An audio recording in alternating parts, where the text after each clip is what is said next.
been interested in drones for a few years now, and 2 months ago I bought my first drone, the Mavic Pro. Before buying the Mavic, I didn't have very much experience flying the drones. I did fly a DJI Phantom 3 a bit before buying it, but other than that, I really didn't have much experience. And if you go through and watch a bunch of videos on drones and the Mavic on YouTube, before you go ahead and buy it, you will think that you absolutely 100% have to crash it within the first few days, because that's what everyone says. And knock on wood, I haven't had any issue with crashing it or anything like that. And I think you really just have to be careful with it, and you have to know that in those first few days, you have to get used to it. So you should fly it at a few hundred feet where there's nothing. That's really key to it. If you fly a few hundred feet up, there's nothing to crash it into, and you'll be fine.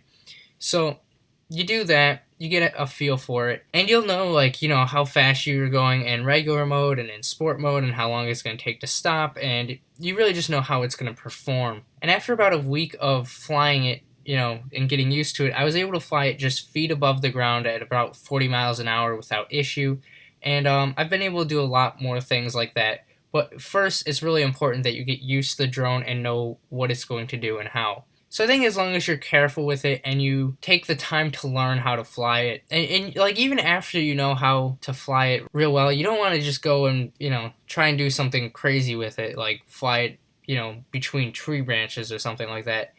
You can't be stupid with it, really. Now, one of the biggest reasons I got the Mavic versus another drone like the Phantom 3 was for the 4K camera. I think the Mavic has a really good camera, and I'm really happy with it. Now, for me, I wanted a drone with a 4K camera because you're always going to be taking pictures or video of something that's really far away, whether it's the ground or the horizon far out.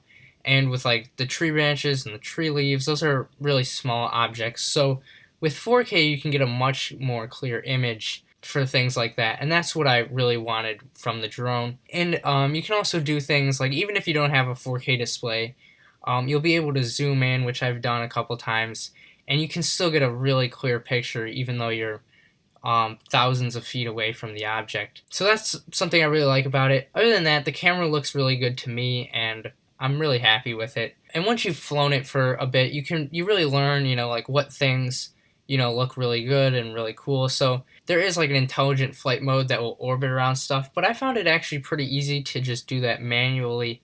It's obviously not a perfect circle, but it works pretty well. So you can do things like that, and you can get a really cool video out of that, or flying over an object but turning the gimbal down just enough so you can get a really cool effect out of doing that. Another thing that's really important about the camera is you get to see the world completely from a different perspective from on the ground, and it's really I found that to be really interesting, and that's one of the other biggest reasons why I got the drone was I really wanted to see things from the air, because it's pretty interesting. I really like it. There's actually a switch on the side of the controller that will put it into sport mode versus regular mode, and what sport mode does is it allows you to turn the Mavic much more quickly, and most importantly, it allows you to fly much faster. In regular mode, you can get about 20 miles an hour. In sports mode, you can get about 40 miles an hour. And it's a lot of fun to fly it in sport mode. Now, sport mode does deactivate the sensor on the front of it that prevents you from just flying it straight into objects. So you, of course, have to be especially careful with it in sports mode. And, of course, things happen a lot quicker at 40 miles an hour, so you just got to make sure you're flying away from objects that you're going to crash into, and just be careful with it as always. The Mavic also has a number of intelligent flight modes, such as orbiting around objects, and there's an active track where you can get it to track an object and it will just follow that by itself. Those are the only two that I would ever use. I don't use them often. There's some other ones in there, like the one is tripod mode. So if you want to have really fine adjustments, and it just really slows the drone down, keeps it steady, you can move it really slowly, quite easily. There's a bunch of others in there. I don't even know from the top of my head. Active track, I think, is the one I'd use the most, even though I don't use any of them very often at all. The other one I might use is the orbit. I think the rest of them are on DJI's website, but I haven't used any of them because I find it a lot more fun and easier for me just to fly it myself. I really enjoy doing that. The battery life on the Mavic is really good. I've been getting between 20 and 25 minutes of battery life on the drone, And for the remote control, I've been getting about 5 to 6 flights off of a single charge. I'm very happy with this battery life. The only thing I kind of want is I get such good battery life off of the remote. I kind of wish I could have the remote charge my phone because when you're outside, you have to have it on full brightness to see it real well, and it just drains your phone battery a lot. So I think that'd be a really cool feature in the future. But other than that, I'm very happy with battery life. And DJI does sell more batteries for the Mavic for $90, which I don't think is a real bad price, but I have not invested in another battery. Maybe I will in the future. Now, obviously, one of the most fundamental things about the Mavic is portability and how easy it is to just flip out the arms on it, put it on the ground, or even just hold it in your hand and let it, go fly. That is one of the main reasons I did get the Mavic. I really do love the portability. It's really quite nice. You just fold it up real small, put it in a backpack or something, and then you just take it out, you put your phone in the remote, and you just kind of unfold the arms, take the camera protector off, and it's ready to go. It's really quick. You don't even have to unfold the propellers. When you spin up the motors, those just whip right into place. So it's designed very well, and I'm very happy with how easy it is to move and transport and just have. It has a very small footprint, only a little bit larger than my phone. I have an iPhone 7 Plus. Before I bought the Mavic, one of the things I was worried about was the remote. I didn't know if I'd be happy with the remote because it is a lot smaller than previous drone controllers. I thought maybe that'd be a trade-off of it. Maybe it wouldn't be comfortable to hold, or not a good remote. I found the only thing is I have to take my case off of my phone to put it in, but that's no big deal. It takes half a second. And other than that, I'm very happy with the remote. It's a very comfortable remote, very easy to use. Feels really good. It has a lot of good buttons on there. They're all placed really well. So like the record button is under your left pointer finger, and over there you've got like the gimbal dial. It's a very good remote. I'm very happy with it. It's definitely not a trade-off.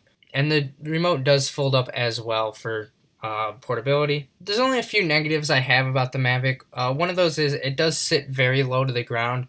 So if you just kind of place it in the grass or land it in the grass, there's a good chance that the blades are going to hit blades of grass, and that's not really something you want to do. You can, get around that by just like landing it in your hand, or letting it take off from your hand, which is not hard to do, but I kind of like doing it off the ground. So the only other negative I've really had with it is if you're going a really fast speed, like 40 miles an hour, and then you like let off the stick real quick, it's going to come to a stop as quick as it can, and in doing so, you'll have a small portion of the camera's view that will be out of focus, and that is from the abrupt stop and the rolling shutter. But that's not really an issue. You just kind of gotta. You don't even have to stop it slowly. You just let off the stick a little easier, and that's not an issue. The other thing is, if you fly towards the sun at sunset, sometimes the obstacle avoidance sensors will confuse it for an obstacle, and it will try to stop. So that's annoying sometimes, but if you just put it in sport mode, it's not an issue because that deactivates the sensors. I do highly recommend the DJI Mavic.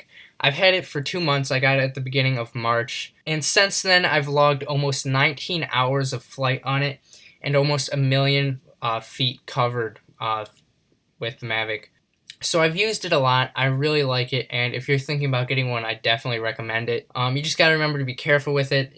Don't try and fly it, in stupid situations. Or I think if you're careful with it, you won't crash it. You just got to remember that. And if it's like windy out, it does fly pretty well in the wind. Like, 15, 20 miles an hour is really up there. But you can do it. You just got to be careful with it. Don't fly it, with the wind. You'd want to fly it into the wind. That way it's very easy to get back. Don't go any long distance flights if, it's windy. But it can be done if you're careful about it and, know the capabilities of the drone. So I highly recommend it. So thanks for watching. You can follow me on Twitter @TechWithMatthew. And as always, thanks for watching. Please remember to subscribe, like, comment, and share this video.